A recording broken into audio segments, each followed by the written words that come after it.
Hello everyone. कल हम लोगों ने क्लास 12 बायोलॉजी का एक पार्ट जो कि है पॉलन ग्रेन उसको कवर किया था। आज हम उसके आगे का पार्ट कवर करेंगे जिसमें कि हमारा एलर्जीज़ के बारे में हम डिस्कस करेंगे। उसके अलावा हमें पॉलन ग्रेन से क्या क्या आज के टाइम में फ़ायदे हो रहे हैं वो डिस्कस करेंगे। अगर हम एलर्जीज़ की बात करें तो पॉलन ग्रेन्स की वजह से हमें ब्रोंकियल अफेक्शंस हो जाते हैं, जैसे कि अस्थमा और ब्रोंकाइटिस। अब ये हमें हो रहा है किसी पर्टिकुलर प्लांट के पॉलन ग्रेन की वजह से या पर्टिकुलर स्पीसीज़ के पॉलन ग्रेन्स की वजह से। तो उनमें से एक स्पीसीज़ है पार्थेनियम की, यानी कि कैरेट ग्रास भी कहते हैं। ये हमारे इम्पोर्ट हो गई थी एज अ कंटेमिनेंट वीट के साथ, और ये उसके बाद से ये इतना ज़्यादा ग्रो करी है, हर जगह अवेलेबल है, जिसकी वजह से हमें पॉलन एलर्जीज़ हो जाती हैं। अगर हम इसके फ़ायदों की बात करें तो ये पॉलन ग्रेन्स जो हैं वो रिच इन न्यूट्रिएंट्स होते हैं, जिसकी वजह से आज के टाइम पे इनकी टैबलेट्स के या फिर सिरप के सप्लीमेंट्स मिलने लग गए हैं, जो कि फ़ॉरेन कंट्रीज़ में, वेस्टर्न कंट्रीज़ में बहुत ज़्यादा यूज़ करे जा रहे हैं। इससे क्या होता है, इससे हमारे एथलीट्स की परफॉर्मेंस इम्प्रूव हो जाती है, या फिर हम ये रेस हॉर्सेस को भी देते हैं उनकी परफॉर्मेंस इम्प्रूव करने के लिए। अगर इसके आगे की बात करें तो पॉलन ग्रेन्स की जो हम वायबिलिटी पीरियड की बात करते हैं।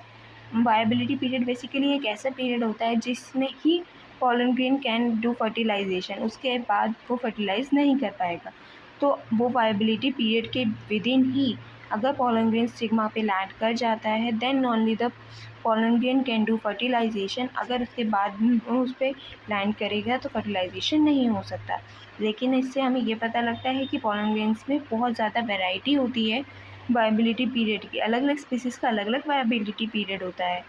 जैसे कि अगर हम व्हीट की, राइस की या फिर कुछ लेग्यूम्स की, सीरियल्स की पॉलन ग्रेन की वायबिलिटी पीरियड की बात करें तो वो सिर्फ कुछ मिनट्स के लिए होता है, जैसे कि 30 मिनट्स के लिए। लेकिन बहुत सारी स्पीसीज़ ऐसे भी हैं, रोसेसी की, लेग्यूमिनोसे की, सोलेनेसी की, जिसका वायबिलिटी पीरियड्स कई महीनों तक का है।